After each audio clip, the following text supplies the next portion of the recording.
Бүтэц өгүүлбэр гэдэг бол өв нөхцөлийн холбоогоор дамжин бүтсэн нэрийн ба үеийн бүрэлдэхүүнтэй өгүүлбэр юм. Тодорхой бүрдэл хийсэхдээ юм хөдөлгөөн хоёрын харьцаатай хамт тусгасан нэрлэх, мэдээлэх, харилцах шинжтэй төгс нийлэх дохиог бүтэц өгүүлбэр гэж хэлж болно. Жишээ нь аав ажлаас ирэв.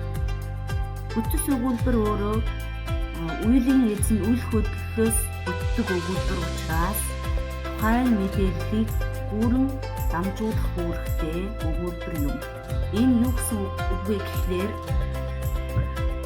үеийн эзэн үйл хөдлөл хоёр нэг өгүүлбэрт хамт орно гэсэн үг.